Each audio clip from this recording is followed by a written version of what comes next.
कारण आयुष्यामध्ये एक गोष्ट, मेडिकलला नंबर लागला नाही, इंजिनिअरिंगला नंबर लागला नाही, MPSC झालं नाही, हे काही कारणं आयुष्य संपवण्यासाठी असूच शकत नाहीत. MPSC UPSC म्हटलं की गॅम्बल, एक जुगार झालाय तो. तुम्हाला काय वाटतं? पण ज्यांना जॉब सोडून स्वतःचं काहीतरी करायचं आहे, काहीतरी अस्तित्व उभं करायचं आहे, तर ते खूप अडकलेले आहेत, तर ते कसं ठरवायचं? मी आता जिल्हाधिकारी म्हणून बघते, तर मी MIDCला व्हिजिट केली आणि बऱ्याच इंडस्ट्रीजशी इंटरॅक्ट केलं. ते म्हणतात आम्हाला मुलंच मिळत नाही, आम्हाला जे कॅलिबरचे इंडस्ट्रीत पाहिजे. मुलं म्हणतात आम्हाला नोकरी मिळत नाही. मग चुकतं कुठे डिमांड अँड सप्लायमध्ये? जेव्हा तुम्हाला कळलं की तुम्ही कलेक्टर झालात, तो दिवस कसा होता? पद मिळाल्यावर जी 1 मिनिट जी भावना असते की हा बाबा मिळवलं, ती एक भावना ती शब्दात वर्णन नाही करता येत.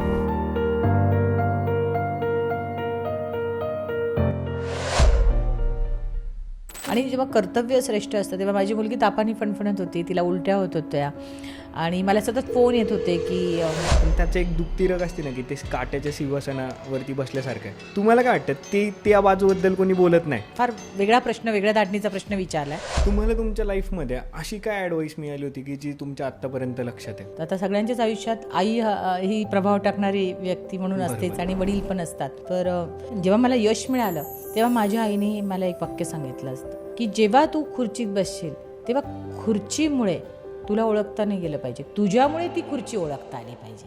पण लग्नाआधी तुम्ही IASचा अभ्यास करत होते, पण तरी पण तुमचं लव्ह मॅरेज झालं. जरा कसं? तुम्हाला आश्चर्य वाटेल, माझे आठवड्याचे मेनू, महिन्याचा मेनू हा ठरतो. म्हणजे तिला डब्यात काय द्यायचंय, ब्रेकफास्ट तिचा काय असणार आहे. माझा व्हॉट्सअप ग्रुप बायकांचा पण, माझ्या घरची जे दोघी आहेत त्या त्याच्यावर असतात. खूप प्रेशर असतील, मध्ये पॉलिटिशियनचे प्रेशर झाले किंवा पब्लिकचं झालं, तर ते प्रेशर तुम्ही कसं हँडल करता?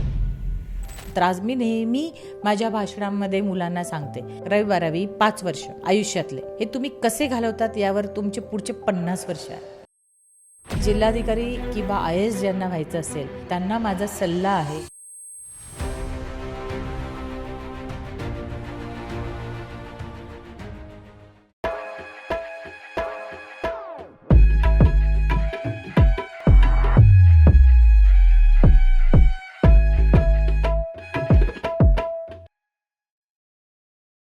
Scene 1, shot 1, take 1, action. Ma'am कसं वाटतं, म्हणजे क्लॅपच्या समोर तुम्ही कधी याला असं वाटलं होतं का तुम्हाला? हां, ॲक्च्युली ही माझी आवडच आहे. नाही, मला पण तेच म्हटलं, कधी मूवीमध्ये कधी ॲक्टिंग करायला मिळेल आणि समोर क्लॅप पडेल हे माहीत नव्हतं. म्हटलं आपणच आपलं चालू करू. डिपेंडन्सी. हा एक वेगळा अनुभव आहे. पण कसं वाटतं स्टुडिओ, असं मला विचारायचं होतं. स्टुडिओ छानच आहे आणि क्रिएटिव्ह आहे. छोट्या छोट्या गोष्टीपासून बनवलेला, कलात्मक आहे आणि अफोर्डेबल. मला वाटतं छोट्या म्हणजे टाकाऊपासून टिकाऊ म्हणतो आम्ही, तर अगदी छोट्या छोट्या गोष्टी, मग तुमचा टेबल असेल, फ्रेम असेल, कलर संगती असेल, तर खूप सुंदर आणि आकर्षक आणि क्रिएटिव्हिटी त्याच्यातनं सगळ्यातनं रिफ्लेक्ट होते. आज खरंच ऑडपॉडवरती असं आज खरंच तुम्ही आलात म्हणून जास्त ऑड झालं आहे, कारण की आत्तापर्यंत आम्ही फक्त ॲक्टर्सचे वगैरे पॉडकास्ट घेतलं, ते इन्फ्लुएन्सर्स, क्रिएटर्स वगैरे, पण कलेक्टरचा पहिल्यांदाच आम्ही इंटरव्ह्यू घेतो आहे. म्हणजे हा पॉडकास्ट बघून मम्मी जास्त खुश असणार आहे की हा बाबा चांगलं काहीतरी करतोय, नाहीतर मम्मी म्हणायची काय करतोय ते, बंद करून टाक, आपला जॉब बिप कर. तिचं पण स्वप्न होतं मला असं IAS वगैरे करायचं, पण तुमच्यासोबत बसलोय त्याच्यामुळे आज जरा खुश असेल मम्मी. सुरुवात करायची तर झाली तर तुम्हाला, मी जेव्हा तुमचं सगळं स्टडी करत होतो किंवा रिसर्च करत होतो आम्ही सगळी टीम वगैरे, तेव्हा तुमचं पहिलं येतं की first lady collector of Latur. कसं वाटतं हे ऐकताना? नाही, महिला जिल्हाधिकारी म्हणून छानच वाटतं. त्यात पुन्हा पहिली महिला जिल्हाधिकारी हे अभिमानास्पद आणि खूप आयुष्यातला एक चांगला संस्मरणीय आहे असंच वाटतं. पण त्याही बरोबर मला असं वाटतं जिल्हाधिकारी असतात, मग ती स्त्री असेल किंवा पुरुष असेल, कारण जबाबदाऱ्या कुठेच कमी होत नाहीत. जबाबदाऱ्या तेवढ्याच असतात. उलट महिला म्हटलं तर दुहेरी जबाबदाऱ्या असतात, घराची पण असते आणि ऑफिसची पण असते. आणि तुम्ही ज्या जबाबदार पदावर असतात त्या पदाला मला असं वाटतं की कुठलंही जेंडर नसतं. तर महिला जिल्हाधिकारी हे माझं ॲडिशनल फ्लेवर आहे, पण मी पहिल्यांदा मला जिल्हाधिकारीच म्हणायला आवडेल, त्यानंतर महिला जिल्हाधिकारी हे ॲडिशनल फ्लेवर आहे. हां, म्हणजे ते एकंदरीत कलेक्टर लेडी असो किंवा मेल असू दे, दोघांना तर काम तर सेमच करावं लागते. हां, म्हणजे जबाबदाऱ्यांमध्ये कुठेही कमी नसते.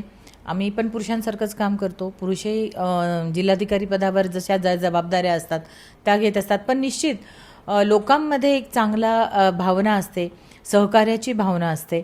आणि विशेषतः महिला वर्गामध्ये मी जेव्हा पण सार्वजनिक कार्यक्रमात जाते तर खूप कुतूहलाबरोबर अभिमान झळकतो त्यांच्या, आणि आत्मीयता पण त्यांच्या डोळ्यात झळकते.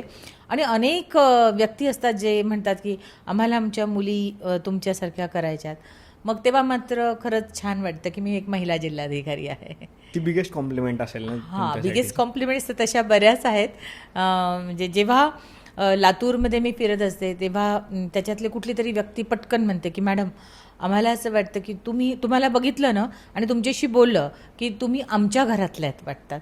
मला वाटतं ही माझ्यासाठी सगळ्यात मोठी कॉम्प्लिमेंट आहे. हां, म्हणजे मी खूप कलेक्टर्सला वगैरे आधी पण भेटलो आहे, पण तुमच्यासोबत बोलताना एक आपलेपणाचा भाव जास्त वाटतो. आणि एवढ्या मोठ्या पदावरती जाऊन पण ग्राउंडेड कसं राहता तुम्ही?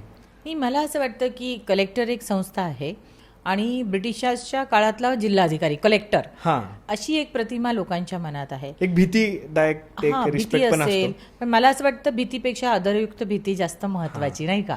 आणि जेव्हा जिल्हाधिकारी पदावर असतं तर माझी थोडीशी वेगळी विचारांची शृंखला किंवा विचारधारा आहे. मला असं वाटतं की जिल्हाधिकारी हा सगळ्यांमध्ये संवादात्मक आणि आपला वाटला पाहिजे. आम्ही जनमानसात मिसळलं पाहिजे. जोपर्यंत जनतेत मिसळणार नाही, लोकांमध्ये आम्ही मिसळणार नाही, तोपर्यंत त्या समाजाचा, त्या जिल्ह्याचा, त्या संस्कृतीचा एक अविभाज्य भाग आम्ही म्हणजे बनू शकत नाही. आणि म्हणून जिल्हाधिकारी पदावर असताना मी जाणीवपूर्वक सगळ्यांमध्ये सहज मिसळणे, महिला असतील, आबालवृद्ध असतील, तरुण वर्ग असेल किंवा कॉलेजेसमध्ये मला भाषणांसाठी बोलवतात, कुठलाही समाजातली जी संस्था असेल किंवा वर्ग असेल, मी त्या ठिकाणी त्यांच्याशी संवाद आणि सहज मिसळण्याचाच प्रयत्न केला आहे. कारण जिल्हाधिकारी हे सर्वसामान्यामधलाच एक घटक आहे. फक्त तो जोपर्यंत सगळ्यांना जाणू शकत नाही तोपर्यंत मला असं वाटतं मी खऱ्या अर्थाने माझं कर्तव्य बजावू शकत नाही. पण आता म्हणजे कलेक्टर मला माहिती होतं, कारण की मम्मी पप्पा दोघेही गव्हर्नमेंटमध्ये काम करतात किंवा सिव्हिल सर्व्हिसेसमध्ये मित्र आहेत, त्यांच्यामुळं थोडं ऐकलेलं असतं की कलेक्टर असं आहे. पण जे कॉमन पब्लिक आहे त्यांना अजून एक थोडासा डाऊट असतो की नक्की कलेक्टरची ड्युटी काय आहेत आणि नक्की काय असतं, म्हणजे कलेक्टर असतं म्हणजे थोडक्यात. हां, कलेक्टर हा कलेक्टरच असतो. म्हणजे कलेक्टर हा जिल्हाधिकारी तथा जिल्हा दंडाधिकारी.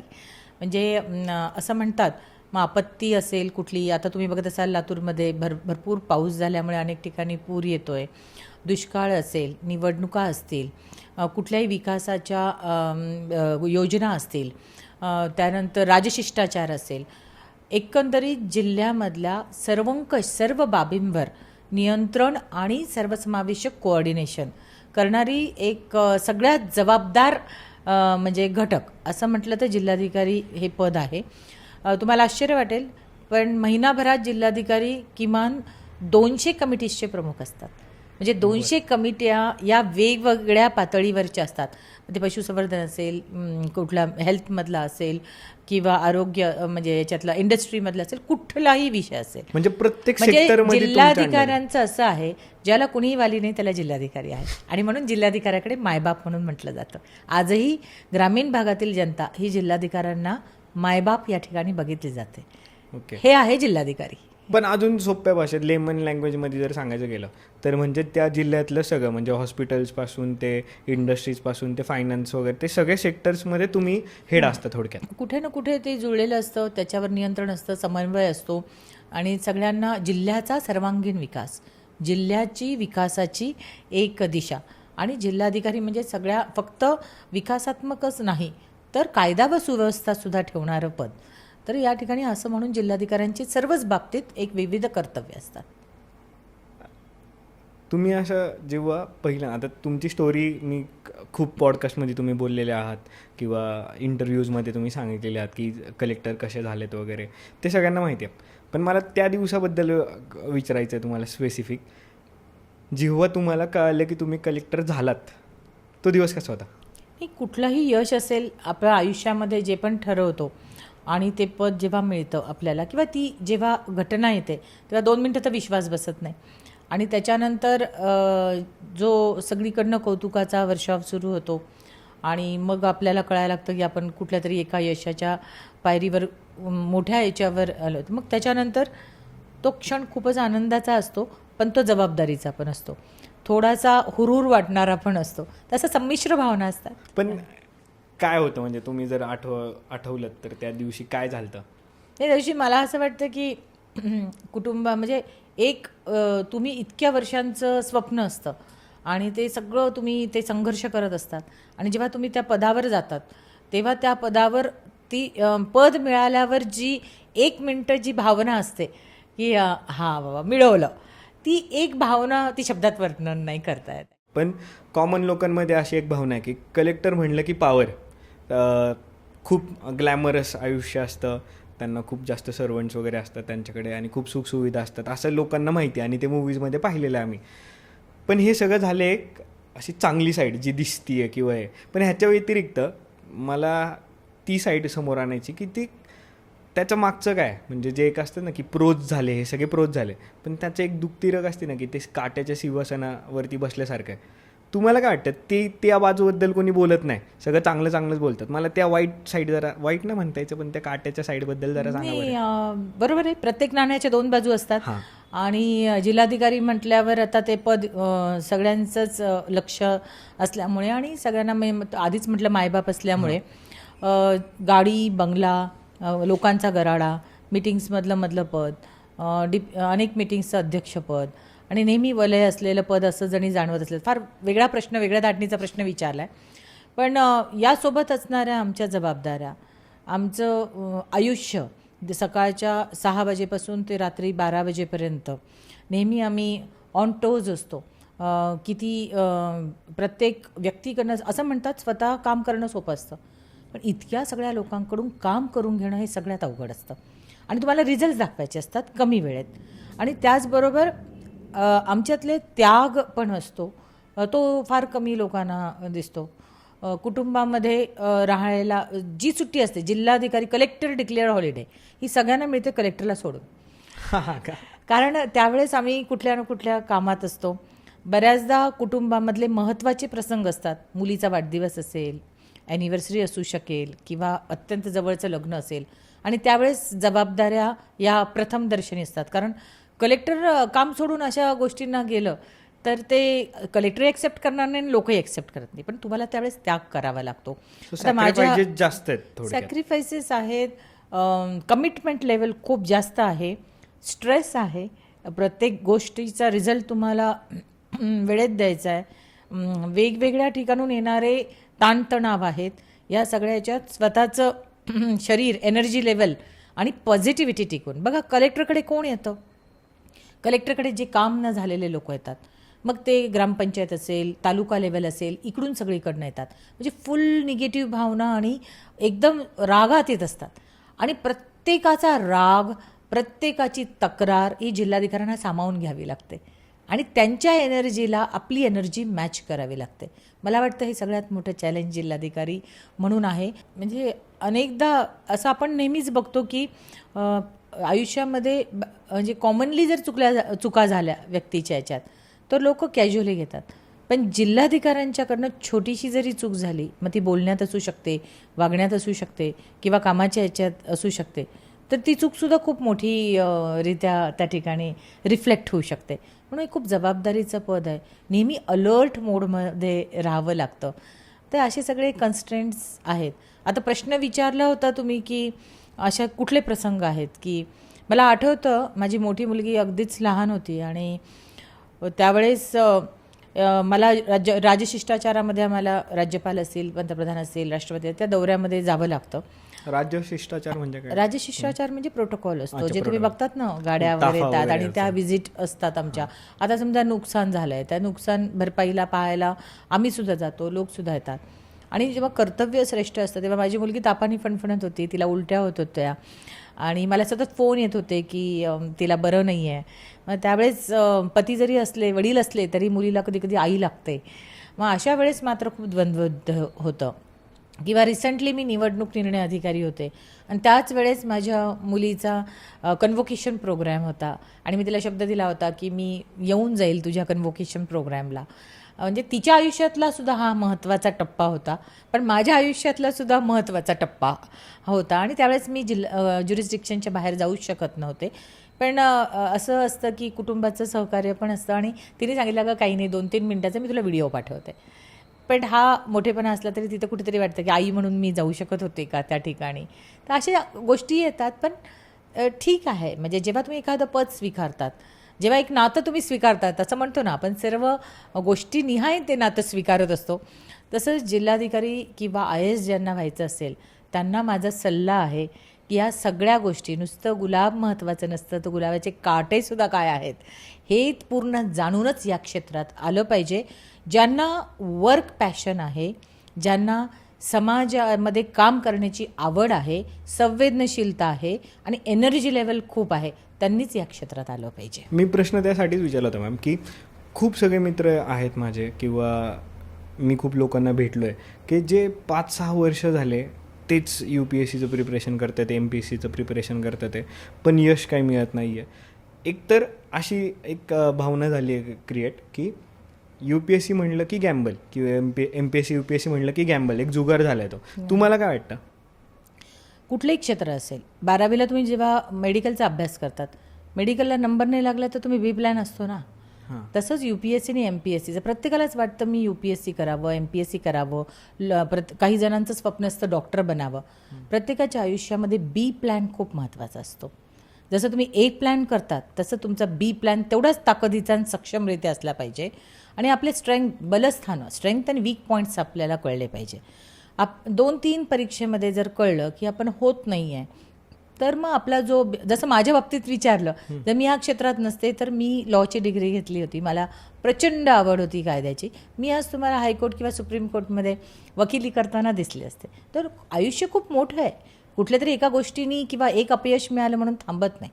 स्वप्न जरूर बघितले पाहिजे, पण त्याच्याबरोबर तुमचे बी प्लॅन्स तेवढ्याच ताकदीने आणि सक्षमपणे आपल्याकडे असले पाहिजे असं मला वाटतं. बरं, पण काय आलं मॅम की जे आपण मोटिवेशनल स्पीचेस वगैरे ऐकतो त्यात कुठेतरी असं म्हटलेलं असतं की प्लॅन बी नसावा, तुम्ही एकावरतीच फोकस करा आणि पूर्ण आयुष्य त्यात झोकून द्या, आणि ते होत नाही. आणि मग एकतर सगळ्यात महत्त्वाचं हे मुलांना असं ते समजत नाही की थांबायचं कुठं, आणि ते सेल्फ रिअलायझेशन होत नाही किंवा सेल्फ रिअलायझेशन झालं पण असतं की आपल्याकडून ते होणार नाही आहे. पण मग ते आता लोक नावं ठेवतील, आता इतके वर्ष होतो ते मिळालं नाही आपल्याला, मग आता काय करायचं, आणि मग त्या ह्याच्यातच ते करत राहतात आणि आयुष्यातले सगळ्यात पीक आवर्स जे असतात की पीक पिरियड जो असतो तो त्यात जातो. कसं बघितलं पाहिजे ह्याच्याकडे? मला असं वाटतं की आयुष्यामध्ये जेव्हा तुम्ही एखादं क्षेत्र निवडतात, ते क्षेत्र निवडण्याची प्रक्रिया ही निश्चित 23-24 वर्षी सुरू होऊ शकत नाही. ती 12वी नंतर ती डोक्यात असली पाहिजे. तुम्हाला ग्रॅज्युएशन झाल्यानंतर किंवा फर्स्ट इयर झाल्यानंतर बाजूचा IAS झाला म्हणून तुमच्या डोक्यात आता मला पण IAS करायचं, मग तुम्ही 5-6 वर्ष तुमच्या आयुष्याचे घालवत असाल तर ते चुकीचं आहे. कुठेतरी हा प्लान 12वी फर्स्ट इयर सेकंड इयरपासून झाला पाहिजे. आता ज्याला लिहिता येत नाही त्यांनी लेखक होता येत नाही, किंवा ज्यांना बोलता येत नाही त्याची वक्तृत्व कला, तो स्पीकर होऊ शकत नाही. तर आपली बलस्थानं आपल्याला स्वतःला माहीत असतात. आपण आपल्या स्वतःला शोधायचं असतं की माझं नेमकी आवड काय आहे, माझं क्षेत्र कुठलं आहे. तुम्हाला या क्षेत्रामध्ये आवडच नसेल किंवा एवढे स्ट्रेस घेण्याची तुमची मानसिकता नसेल किंवा ग्रामीण भागातल्या पोस्टिंग करण्याची म्हणजे तुमची इच्छा नसेल आणि तुम्ही या क्षेत्रात येत असाल किंवा ते क्षेत्र झेपत नसेल, तर 2-3 परीक्षा दिल्यानंतर, अटेम्प्ट दिल्यानंतर आपल्याला कळतं. 2-3-4 अटेम्प्ट दिल्यानंतर तुम्ही प्रिलिमच क्लिअर होत नसाल तर तुमच्या आयुष्यातले मेजर जे महत्त्वाचे वर्ष आहेत ते तुमचे जात आहेत. त्यामुळे पहिल्यांदा मला असं वाटतं की आपण स्वतःला तयार केलं पाहिजे. किती अटेम्प्ट मी देणार आहे आणि किती अटेम्प्टमध्ये मी थांबणार आहे, ही थिन लाईन आहे. हे पहिलंच डिसाईड झालं हे पाहिजे. पहिलंच डिसाईड झालं पाहिजे की वयाच्या 25व्या वर्षापर्यंत मी देईल, 26व्या वर्षात त्या वर्षात माझं झालं नाही ना, मग मी हे दुसरं माझं क्षेत्र घेईन. कारण ही थिन लाईन आहे. आपल्याला थिन लाईनमध्ये आपल्याला कळलं पाहिजे की आपल्याला कुठे थांबायचं आहे आणि कुठपर्यंत जायचं आहे. आणि स्वप्न पाहणं, त्या दृष्टीने प्रयत्न करणं आणि कष्टाला त्या ठिकाणी जोड असणं आणि शेवटच्या क्षणी ते यश मिळणं. कारण शेवटी ज्याला 1 मार्काने गेलेलं आहे त्याला कोणीच विचारत नाही, नाही का. ज्याचं झालं तो झाला, पण 1 मार्काने ज्याचं गेलं त्याला अनेक MPSC आणि UPSCच्या शिवाय समाजामध्ये अनेक क्षेत्र आहेत ना. बरोबर. पण ती थिन लाईन माणसाला ओळखता आली पाहिजे आणि आपली कॅपॅबिलिटीज ओळखूनच आपण क्षेत्र निवड केली पाहिजे. बरोबर. आणि कारण की मॅम त्यांनी डिप्रेशनचं प्रमाण खूप वाढलं आहे, सुसाईडचं प्रमाण वाढलं आहे आणि मुलांना समजतच नाही मग आता पुढं काय करू, आता हे होत नाही आहे, मग आता काय. हे सगळ्यात खूप महत्त्वाचं आहे की लोक काय म्हणतील. आता तुम्ही ह्या पदावरती काम करत असताना तुम्हाला पण भीती वाटतच असेल ना कदाचित, की हा जर डिसिजन मी घेतला तर मग ह्याचे रिॲक्शन्स असे होऊ शकतात, लोक हे म्हणतील. मग तुम्ही ते कसं टॅकल करता? निर्णय क्षमता घेताना रिस्क फॅक्टर आणि या सगळ्या गोष्टी घेऊनच निर्णय घेतला पाहिजे. कारण निर्णयाच्या पलीकडे जसं एखादं जजमेंट आपण देतो तेव्हा ज्याच्या बाजूने देतो त्याला आनंद होतो, ज्याच्या विरोधात जातो ते निगेटिव्हिटी असते. तर या बाबतीत मला असं वाटतं की निर्णय, आता जसं फेसबुकवर किंवा इंस्टाग्रामवर पोस्ट करताना तुम्ही लाईक्ससाठी पोस्टिंग करत असाल, किती लाईक्स मिळाले मला, तर मग तुमची पोस्ट करतानाची क्वालिटी टिकू शकत नाही. पण मला आवडतंय आणि हे खरंच काहीतरी देणार आहे म्हणून टाकत असाल तर मग तुम्हाला दुःख होत नाही. बरोबर. तर तुमची कॉन्सेप्च्युअल क्लॅरिटी असते ना कुठल्याही गोष्टीकडे बघण्याची, ती क्लिअर पाहिजे. जेव्हा कॉन्सेप्च्युअल क्लॅरिटी क्लिअर असेल तेव्हा मग आयुष्यामध्ये कुठल्याही गोष्टीने प्रॉब्लेम्स येत नाही. आणि सुसाईड वगैरे तर मला असं वाटतं की करण्याचं कारणच नाही. कारण आयुष्यामध्ये एक गोष्ट, मेडिकलला नंबर लागला नाही, इंजिनिअरिंगला नंबर लागला नाही, MPSC झालं नाही, UPSC झालं नाही, हे काही कारणं आयुष्य संपवण्यासाठी असूच शकत नाहीत. आयुष्यामध्ये कुठल्याही गोष्टीला यश जर धमक असेल, कष्टाची जोड असेल आणि परफॉर्मन्स लेवल एक्सेल करण्याची ताकद असेल तर आयुष्यामध्ये कुठलंच म्हणजे तुम्हाला अपयश येऊच शकत नाही. या विचारांची मी आहे. आणि जरी आलं तरी तुम्ही त्यातून स्वतःचं काहीतरी करू शकता. हां, त्या ह्याच्यातनं तुम्हाला पटकन बाहेर पडता आलं पाहिजे. आता आपण म्हणतो ना कुठल्या गोष्टीला डिटॅच होता आलं पाहिजे, तसं एखादं अपयश आलं तर त्याला स्विच ओव्हर करून लगेच दुसऱ्या ह्याच्यात यश मिळवता येऊ शकतं. त्यामुळे त्याच्यातच गुंतून राहून पुन्हा पुन्हा त्याचाच त्रास करून घेऊन त्या मानसिकतेमध्ये मला वाटतं काही उपयोग नाही. मी म्हणजे तरुण वर्गांना मला खूप मनापासून सांगावंसं वाटेल की सगळं इथे असतं. तुम्ही मेंटली स्ट्रॉंग असाल तर आयुष्यात तुम्हाला काहीच कमी पडू शकत नाही. कुठलीही कमांड आहे, सकाळी 6ला उठायचं ठरवलं ना, रात्री कमांड दिली की इथं कमांड बसते, तुम्ही 6ला उठवणार. तुम्ही ठरवलं की MPSC UPSC मला क्रॅक करायचं आहे 12वी नंतर, तुम्ही त्याच पद्धतीने अभ्यास सुरू करतात. तुम्ही ठरवलं 6 पॅक्स करायचे आहेत, एका आठवड्यात 6 पॅक्स होत नाही ना, त्याला सातत्य लागतं. ते इथं ठरवावं लागतं. पहिले इथं ठरवलं पाहिजे काय. आजकाल प्रॉब्लेम काय, आपण ठरवतच नाही, फोकस नाही, समोर गोल नाही. कुणीतरी काहीतरी करते म्हणून आपण करतो का. मग त्याच्यानंतर तुमची कॉन्सेप्च्युअल क्लॅरिटी आणि स्वतःबद्दल शोधण्याची प्रक्रिया ही जेवढी ताकदीने असेल, मला असं वाटतं यश तेवढ्या लवकर तुम्हाला मिळेल. भारी. हे कोणी सांगत नाही, फक्त चांगली साईडच बघून आपण डिसिजन घेतो की ते हे करायचं आहे. आणि तुम्ही खरंच खूप छान बोलत मॅम की प्लॅन बी असावा. जर प्लॅन बी नसेल तर ते खूपच गोष्टी अवघड होऊ शकतात. किंवा मी जेव्हा हे करिअर चूज केलं तेव्हा मी डिग्री होती माझ्याकडे, तेव्हा मम्मीचं पण असं होतं, मला मम्मी म्हटली होती की तुला जर करायचं आहे तर तू कर, पण पहिलं इंजिनिअरिंग कम्प्लीट कर, तुझ्याकडे ते पाहिजेच आहे, मग तुला काय करायचं आहे ते कर. आणि जेव्हा मी हा डिसिजन घेतला की मी जॉब सोडून हे सगळं फील्ड एक्सप्लोअर करायचं किंवा बिझनेस करायचा आहे, तेव्हा माझ्याकडे कुठेतरी एक शुअरिटी होती की माझं काहीच नाही झालं तरी मला त्या डिग्रीवरती कुठेतरी जॉब मिळेल. एक्झॅक्टली. आणि त्याच्यामुळे मी इथं स्पीडने करू शकलो. किंवा जर तेच नसतं तर ते खूप अवघड झालं असतं. म्हणजे मला एका दादांनी सांगितलं होतं की आपल्याला आपण पडणार आहोत हे आपल्याला कळलं आहे, पण कुठं पडायचं आहे, म्हणजे खुर्चीवरून खाली पडायचं आहे का टेबलवरतून खाली पडायचं आहे, जर ते कळलं ना की इथंच पडणार आहे आपण पडून पडून, तर मग कमी लागतं. आयुष्य खूप सुंदर आहे आणि त्या आयुष्यामध्ये आपल्याला आपल्या स्वतःचा शोध घेता आला पाहिजे, आपली बलस्थानं कळली पाहिजे आणि त्या बलस्थानांना नेमकं ओळखून आपण काय करू शकतो हे जेव्हा तुम्ही ठरवतात ना, मग कुठलंही क्षेत्र कमी नाही आहे. बरोबर. आणि कुठल्याही क्षेत्रात तुम्ही परफेक्शन असेल आणि तेवढी करेज असेल आणि कष्टाची जोड असेल, नो शॉर्टकट्स, कष्टाची जोड असेल तर मग हे सगळं खोटं आहे की तुम्ही मध्यमवर्गीय कुटुंबातले आहात, गरीब आहात, श्रीमंत आहात, हे सगळे एक्सक्युजेस आहेत. ज्याला करायचं आहे तो कुठल्याही यांनी तो होतोच, कारण त्याच्यात ती जिद्द असते, ध्यास असतो.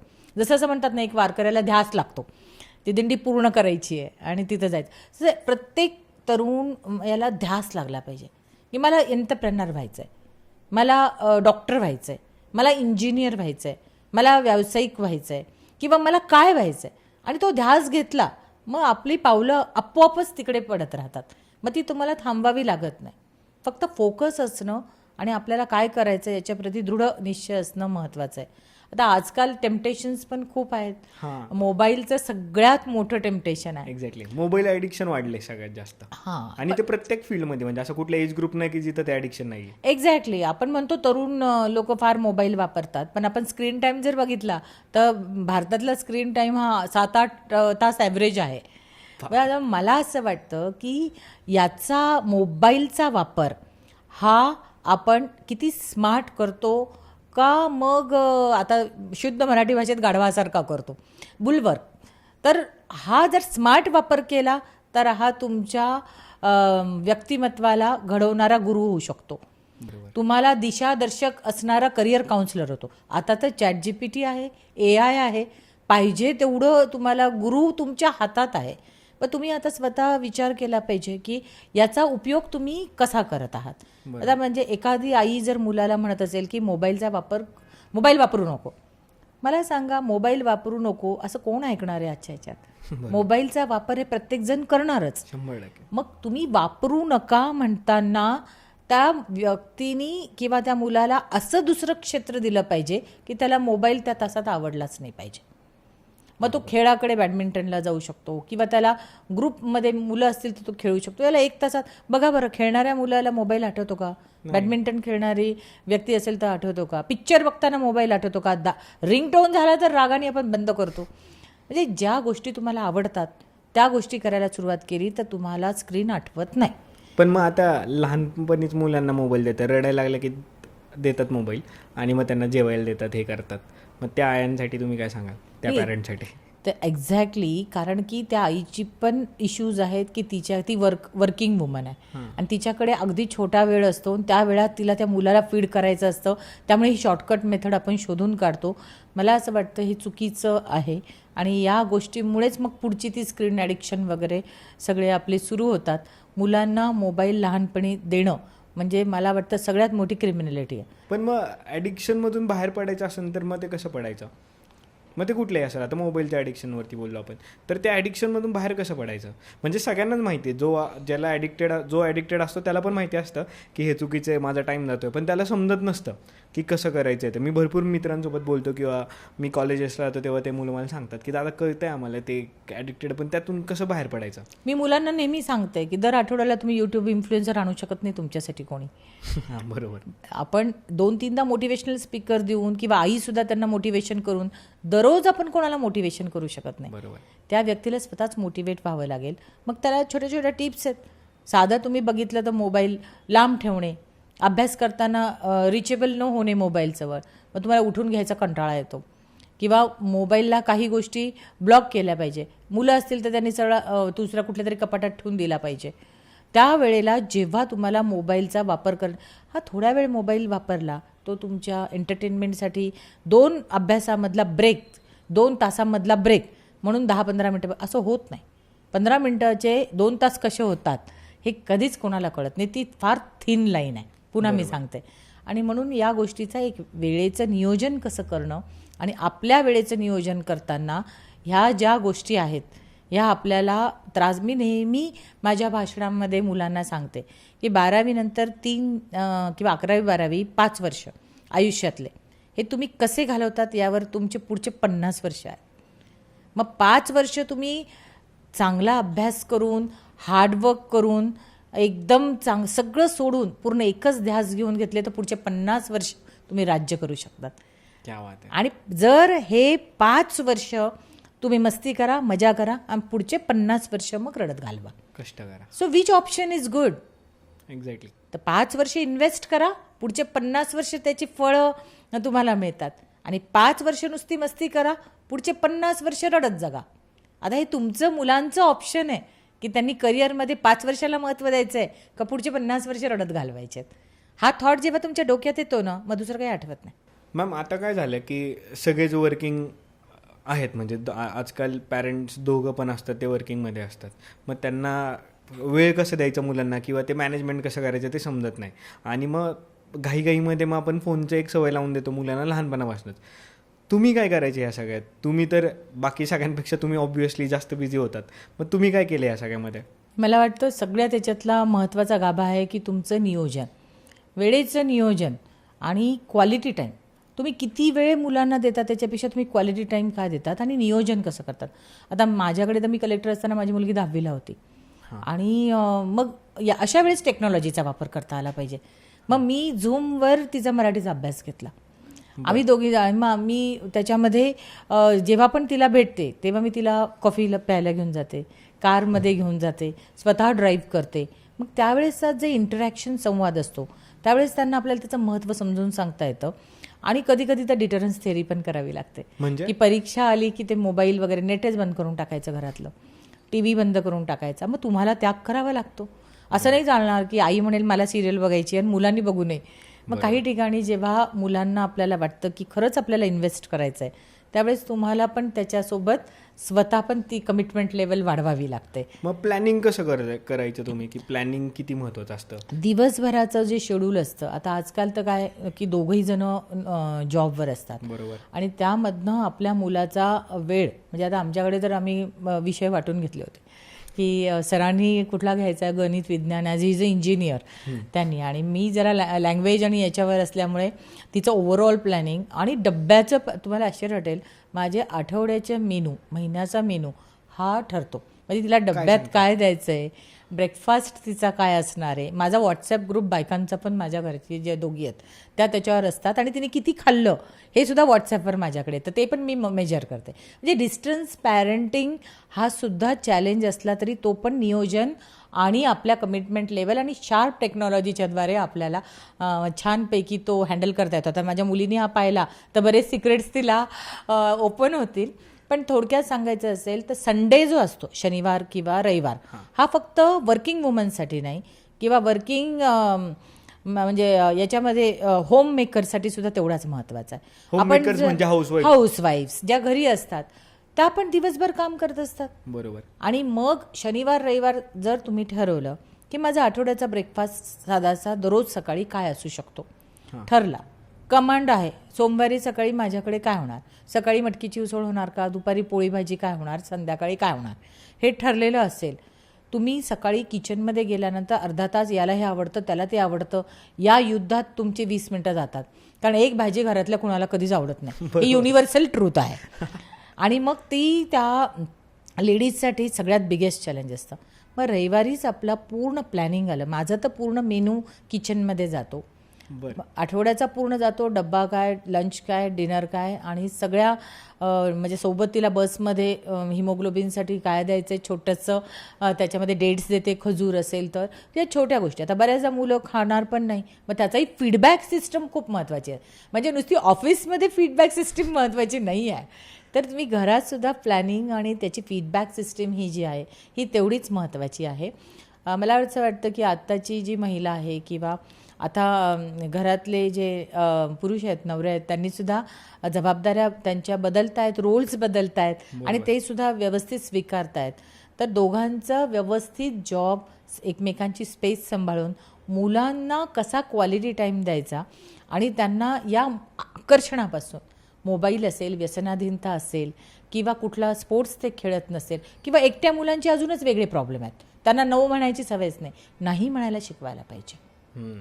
आणि नाही म्हणणं हे महिलांना सुद्धा आलं पाहिजे. आपण मुलांना सुद्धा नाही म्हणता म्हणजे नाही म्हणायला आलं पाहिजे आणि आपल्याला सुद्धा नाही म्हणता आलं पाहिजे. जेव्हा आपण नाही म्हणतो ना, तुम्हाला सुपरवुमन, सुपरमॅन बनण्याची काहीच गरज नाही आयुष्यामध्ये. कारण या सगळ्या गोष्टी जर व्यवस्थित म्हणजे हे तंत्रच आहे, हे एक म्हणजे आयुष्याचं जगण्याचं मला वाटतं एक कला असेल किंवा आपण म्हणतो लाईफ लेसन्स असतील, तर हे आपण आपले शिकले पाहिजे आणि स्वीकारले पाहिजे, अंगीकारले पाहिजे. हे खूप व्हायरल होणार मॅम, की तुम्ही जे सांगितलं की महिन्याचं डब्याचं पण प्लॅनिंग असलं पाहिजे, की सकाळी काय, दुपारी काय, संध्याकाळी, म्हणजे भांडणच नाही होणार की आपण विचारत बसतो ना मम्मीला आज काय, आज हे कर ते कर. या सगळ्यात तुम्ही सांगितलं की तुम्ही ह्याचं प्लॅनिंग सांगितलं म्हणजे लग्नानंतर हे असं प्लॅनिंग केले पाहिजे, पण लग्नाआधी तुम्ही IASचा अभ्यास करत होते, पण तरी पण तुमचं लव्ह मॅरेज झालं. जरा हे असं जरा कसं झेपलं नाही मला, म्हणलं तुम्हाला एकदा विचार. नाही, एक खूप गैरसमज आहे की कुठलंही यश मिळवायचं असेल तर तुम्हाला फार सगळं सोडावं लागतं. सगळं सोडावं लागतं, अभ्यासू किडा व्हावं लागतं. ॲब्सोल्युटली नाही. मी तुम्हाला सांगते की मी नवरात्रीचा दांडिया कधीच सोडला नाही. काय सांगताय? दुसऱ्या दिवशी मला आठवतं कॉलेजच्या परीक्षा असताना सुद्धा म्हणजे आई रागवायची, पण मी 3 तास खेळून पूर्ण तो दांडिया एन्जॉय करून येऊन रात्री 12 ते 3 कॉम्पन्सेट करायचे. तर आयुष्याची विविध, उलट मला असं वाटतं त्याच्यातनं एनर्जी मिळते, पॉझिटिव्हिटी मिळते. त्यामुळे हे जे आहे ना की नुसतं पुस्तकच घेऊन घेऊन बसायचं आणि अभ्यास, अरे त्या पुस्तकामध्ये किती पानं उलटवतायत तुम्ही, त्याच्यापेक्षा तुम्ही फ्रेश व्हा, जे आवडतं ते करा आणि मग जे आहे ते कॉन्सन्ट्रेशनने 5 तास अभ्यास करा. पण लाईफ हे फुल ऑफ लाईफ आपण असलं पाहिजे. आयुष्याचा प्रत्येक रंग आपल्याला, मग तो फक्त मुलांसाठीच नाही, महिलांसाठी सुद्धा. आता म्हणजे मला असं वाटतं महिलांनी सुद्धा आयुष्य जगलं पाहिजे. मग आता ते म्हणतात ना, एक कविता आहे की आयुष्य कसं जगावं, रडतडत जगावं का म्हणजे हसत जगता आलं पाहिजे. तर तुम्हाला चांगलं हलकं फुलकं, आता माझं ॲडमिनिस्ट्रेशन पण बघितलं तर फार ताणतणावर ह्याचं जॉयफुल ॲडमिनिस्ट्रेशन पण करता येतं.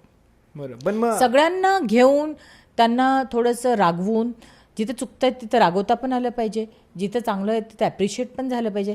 हेच घरात पण खरं. आता घराची एक चौकट असते, हां, बेडरूम असतं, बाहेर हॉल असतो, किचन असतं, पण तुम्ही जेव्हा बेडरूममध्ये जेवायला लागतात, हॉलमध्ये भाजी निवडायला लागतात आणि स्वयंपाकघरात जाऊन डायनिंग टेबलवर थोडासा आयपॅड ठेवून बघायला लागतात पिक्चर.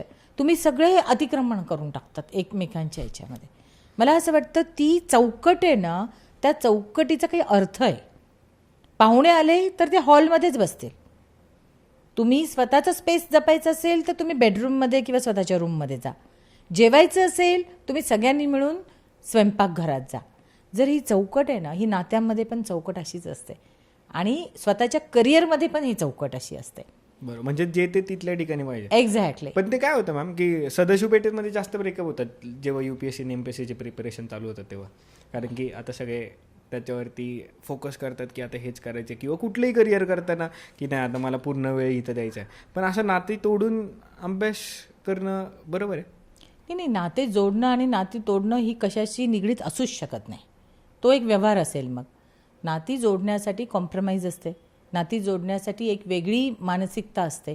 हे ब्रेकअप वगैरे म्हणजे ते थोडंसं आकर्षण असतं, त्याच्यानंतर मैत्री जुळली तुटली, त्याच्या एक वेगळ्या, marriage after all is a वेगळी इन्स्टिट्यूशन आहे. त्याला तुम्हाला कुठलंही नातं असेल, मला सांगा, आई आणि मुलीत भांडणं होत नाहीत का?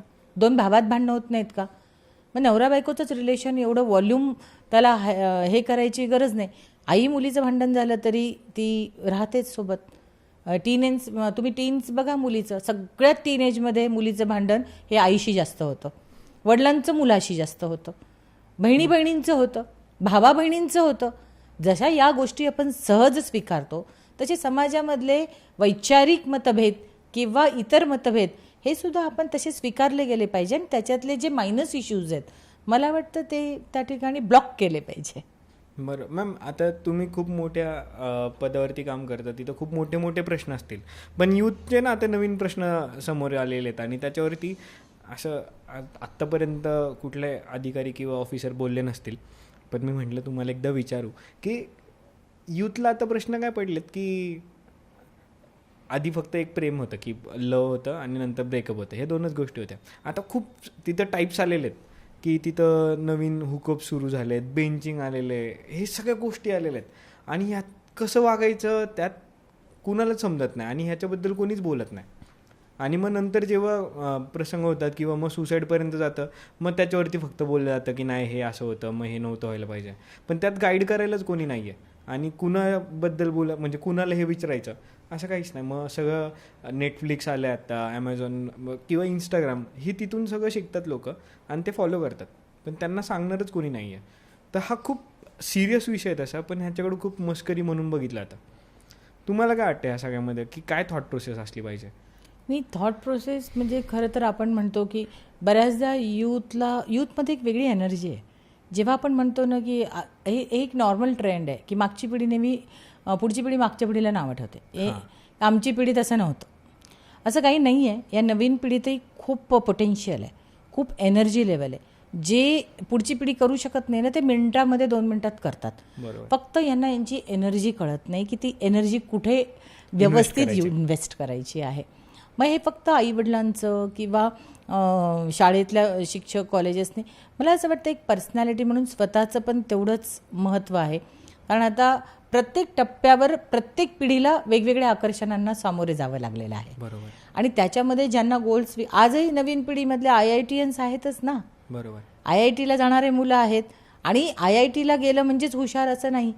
वेगळ्या स्पोर्ट्समध्ये जाणारे पण यंगस्टर्स आहेत जे क्रिकेटमध्ये ध्यास घेऊन पुढचं करिअर करतात. बरोबर. तर मग ते स्वतःलाच कळालं पाहिजे की स्मोकिंग असेल किंवा ड्रिंकिंग असेल, आजकाल सोशल ड्रिंकिंग ही सुद्धा फार संकल्पना फॅशन स्वरूपामध्ये येते.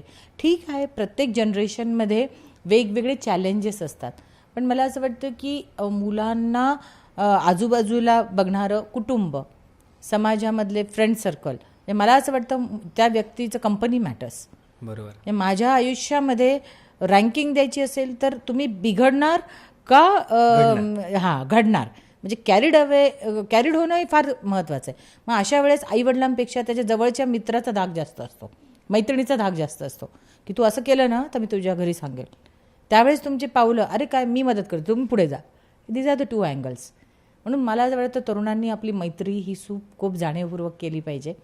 आणि मैत्रीसोबतच कुठल्या गोष्टी चांगल्या आहे, कुठल्या गोष्टी कितपत केल्या पाहिजे, त्या थिन लाईन्स आयुष्यातल्या ओळखता आल्या पाहिजे. ह्यात संस्काराचा किती मोठा वाटा आहे? संस्काराचा खूप मोठा वाटा आहे. मुलं आईवडिलांना बघूनच घडतात. आई वडील जसे बघा, एखादे आईवडील खूपच सोशली डिटॅच असतील, इंट्रोवर्ट्स असतील, ते मुलं इंट्रोवर्ट होतात. आई वडील खूप बोलके असतील तर मुलंसुद्धा सगळ्यांना काय काका काय मामा असं बोलायला लागतात. ज्या घराची जी शिकवण असते त्याचा प्रभाव प्रत्येक व्यक्तिमत्वावर असतो. आणि म्हणून जसं घराचं असतं तसं टीचर्सचं पण असतं. मला अजून आठवतात शाळेतले काही टीचर्स जे मला सांगायचे आणि ज्यांचा प्रभाव अजूनही पुस्तक वाचताना मला जाणवतो.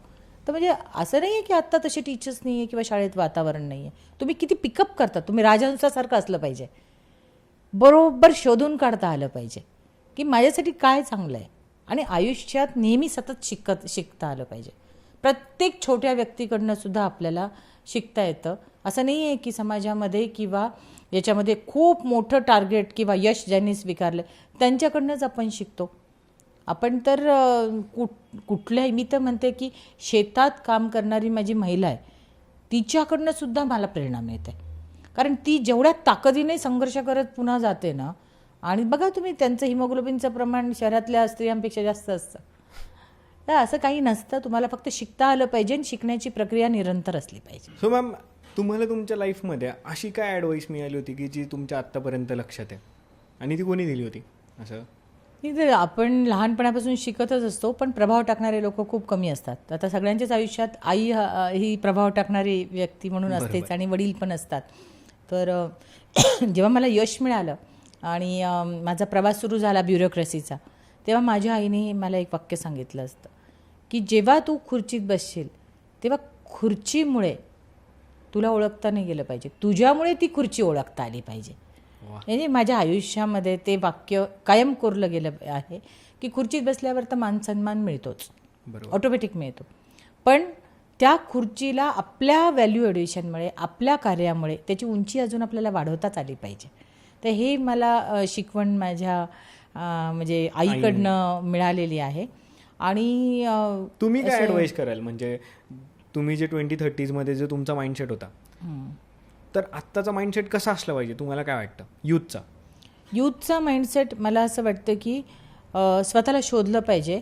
आणि मी एक करणारच, निर्धार, संकल्प सगळं डोक्यात मेंटली तुम्ही ठरवलं पाहिजे की मला हे करिअर करायचं, हा व्यवसाय करायचा आहे. आयुष्य सगळं जगून, सगळी ट्रेकिंग करा, गाणी ऐका, पॉप, तुमचं आत्ताचं काय नवीन ट्रेंड असेल, रॅप, पॉप, सगळं ते करा. पण हे करत असताना मूळ ध्येय विसरू नका. मूळ मला काय करायचं आहे, मी सांगितलेली theory after all 5 years and 50 years, तर हे गोल्डन रूल्स आहेत.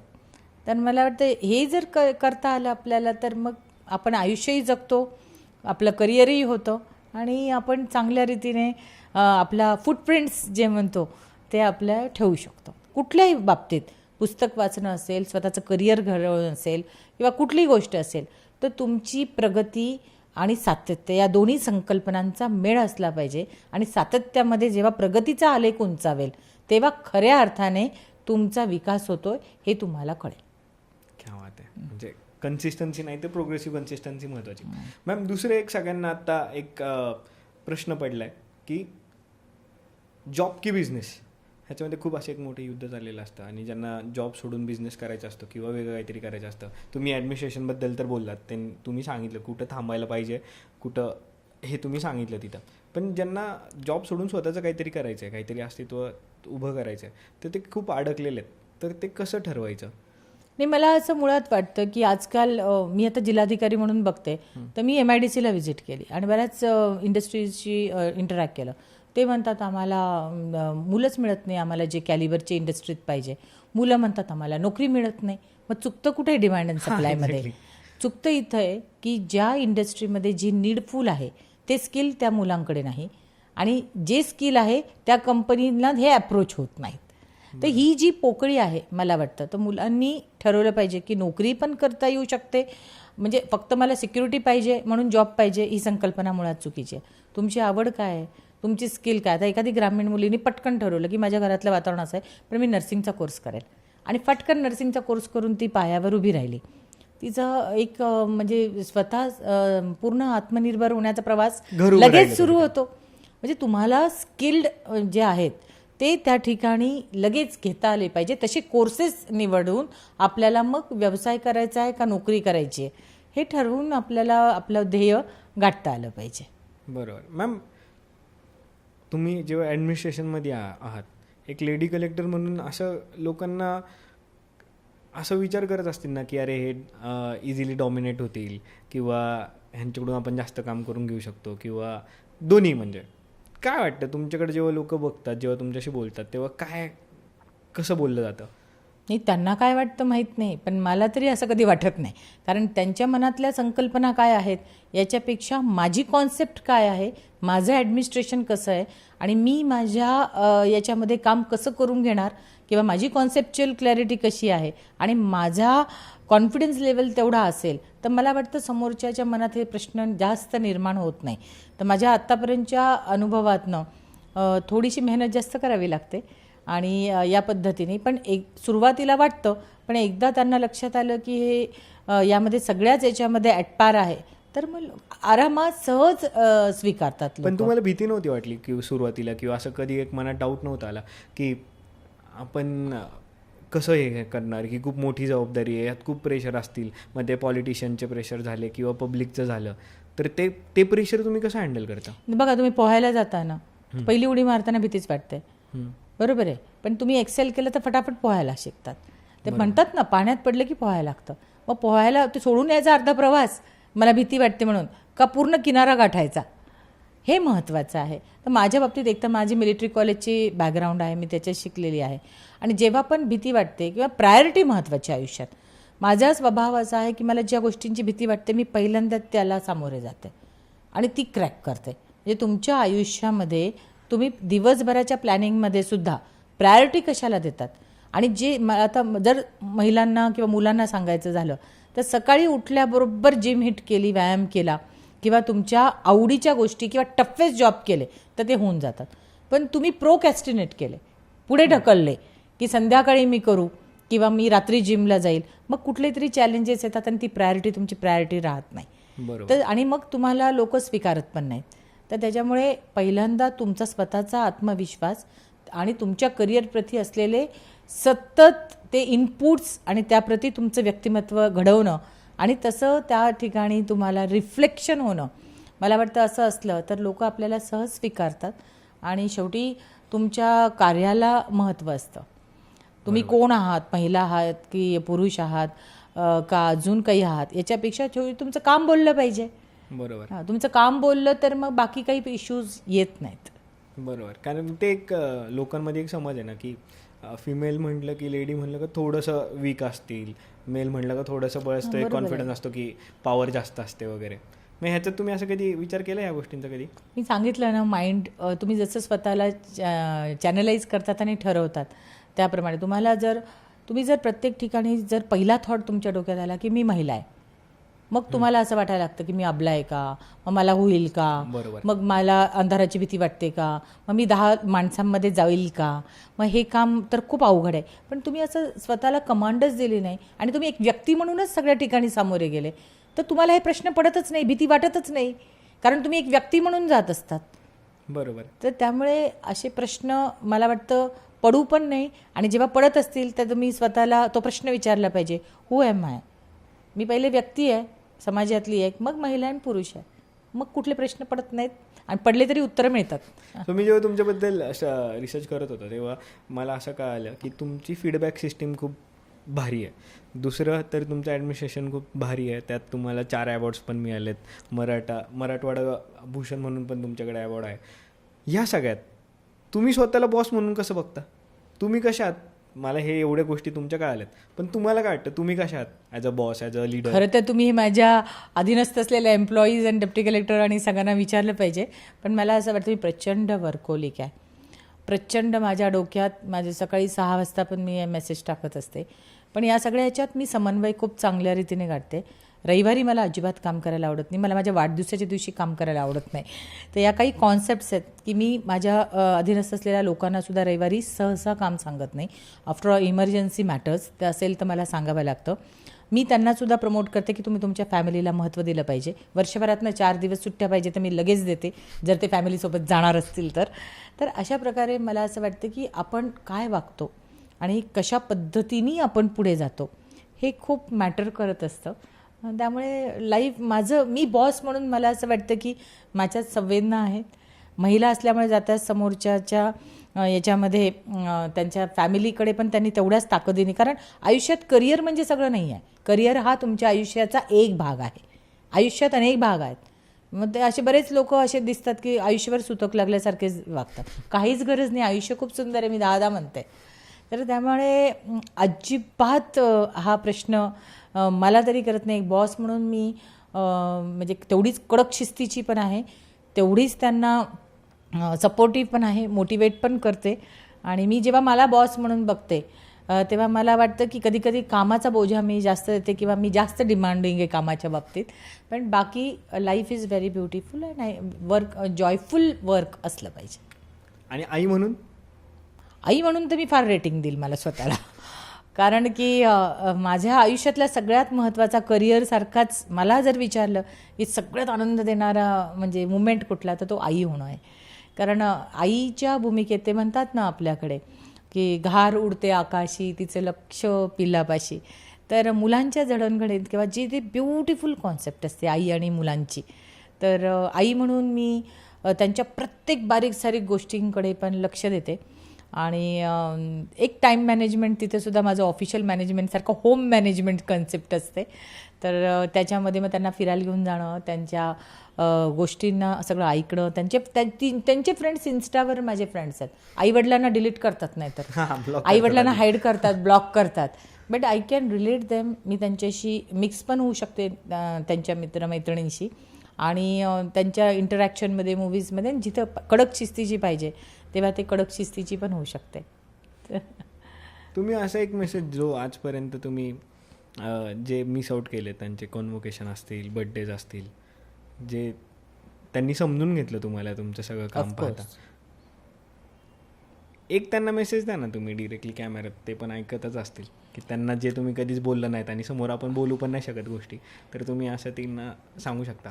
हां, मला वाटतं की माझे म्हणजे मायबडी माझे मिस्टर गणेश आणि दोन्ही मुली शिवानी आणि ईशानी, मला खरंच कन्फेस करायचं आहे की माझ्या करिअरमध्ये तुमचा खूप सिंहाचा वाटा आहे.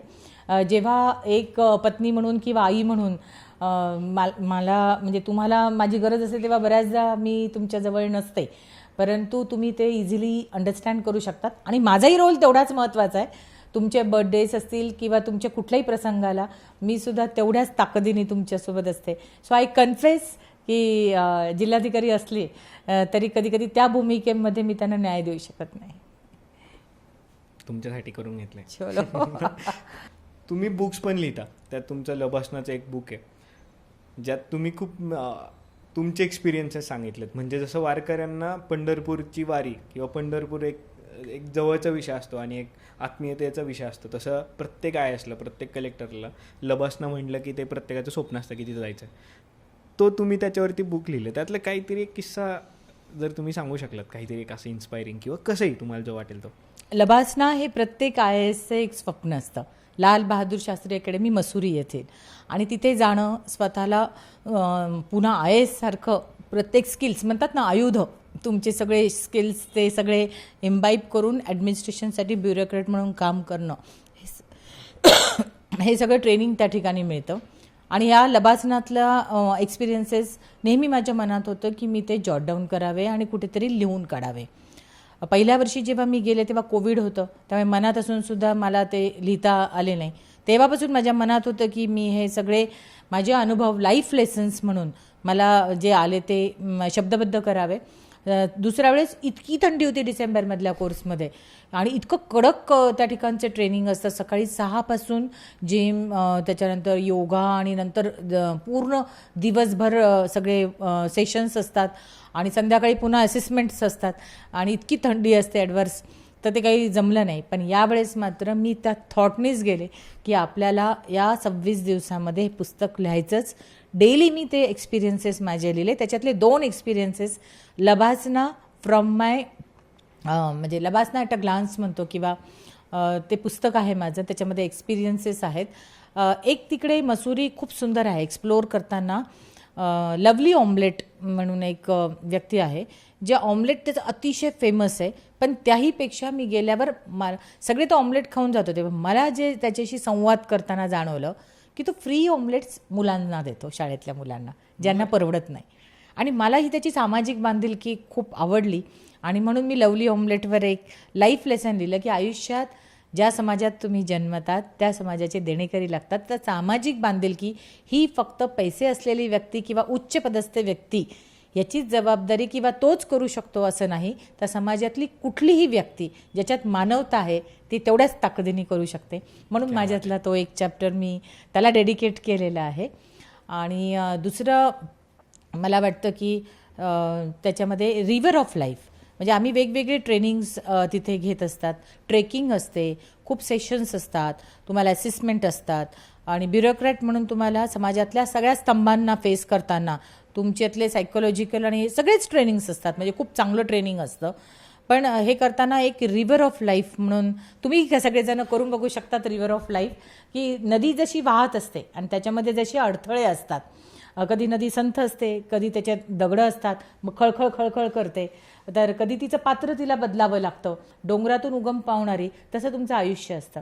या आयुष्यामध्ये जर तुम्हाला सांगितलं की रिव्हर ऑफ लाईफ लिहा आणि ते चित्र सुरू करा, तर 2 मिनटं आपल्याला कळतच नाही की मागचा प्रवास आपला कसा झालेला आहे आणि काय काय. मग आपण तुमच्या आयुष्यामध्ये म्हणजे संथ गतीने चालणारा, म्हणजे तुमचं स्टॅग्नंट आलेली लाईफ, जेव्हा तुमच्या याच्यातलं तुम्ही काहीतरी गवत वगैरे दाखवू शकतात, म्हणजे तुमच्या आयुष्यात ग्रीनरी आणलेली पिंक फुलाचं दाखवू शकतात, जेव्हा तुमच्या लव्ह मॅरेज असेल किंवा तुमच्या आयुष्यात अशी कुठली व्यक्ती आली असेल, अडथळे दाखवू शकतात ब्लॉक्स रिव्हरमधले, म्हणजे तुमच्या आयुष्यात असणारे ब्लॉक्स कुठले आहेत.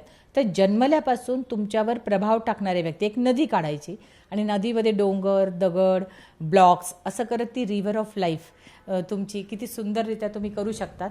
या एक्सरसाइजचा फायदा किंवा या एक्सरसाइज करताना तुमच्या आयुष्यामध्ये काय काय आहेत ते तुम्ही मेमराईज करतात, पटकन आठवतच नाही. तर ह्या सगळ्या गोष्टी मला असं वाटतं एक एक्सरसाइज नसून ती लाईफ लेसन म्हणून आपण जर बघितलं, आणि मग मी ते लिहून काढलं आणि आल्यानंतर मी ते माझ्या सगळ्या एम्प्लॉईजला करायला लावलं. क्या बात आहे. तर असे 2-3 छान ट्राय करू शकतो experiences सगळे, आहेत. म्हणजे तुम्हाला तुमचं समजा लाईफ पण कसं सुरू आहे. हां, तर असे अनेक लाईफ लेसन्स मला जे वाटले ट्रेकिंग करताना असतील किंवा हे सगळेच मी त्या ठिकाणी तुमचं नाव काय एक्सपिरियन्सेस मॅम, म्हणजे केले. ते आणि कुठं अवेलेबल आहे ते? LBSNAA from my lens. आणि हे पुस्तक आता येईलच, म्हणजे ते आम्ही प्रकाशन केलेलं आहे आणि म्हणजे ऑनलाईन पण अवेलेबल होईल ना? ऑनलाईन पण अवेलेबल होईल. सो तुम्ही नक्की हे पुस्तक वाचा. आणि मॅम एकंदरीत कसं वाटलं तुम्हाला गप्पा मारून? तुमचे खूप पॉडकास्ट वगैरे इंटरव्ह्यू झाले, पण ह्या पॉडकास्टमध्ये असं वेगळं काय वाटलं? या पॉडकास्टमध्ये जर हटके प्रश्न होते, नेहमीचेच प्रश्न नव्हते, थोडेसे की तुम्हाला काटे कसे असतात मुलाचे, असे छान एक कळला नाही वेळ कसा गेला. आणि इट वॉज व्हेरी थोडासा लाईव्ह. जास्त वेळ हवा होता आम्हाला हो, तुमचा. पण पण वेळेचाच मग- प्रश्न आहे. हा, ते पण तरी खरं मला असं वाटतं मी खूप वेळ दिलाय. हा ते पण खरं. पण मॅम मी तुमच्याकडून मला एक असं प्रॉमिस हवं की मला ना आता इथं बसून आपण गप्पा मारल्या, मग तुमचं ते जाणून घ्यायचा प्रयत्न केला की कलेक्टरची लाईफ कशी असते, पण तेच मला तुमच्यासोबत एक tour with day with day collector असं एक स्पेंड करायचं, म्हणजे ते लोकांना डिरेक्टली दाखवतील. हे तुमच्या केबिन मध्ये ठेवायला एक असं छानसं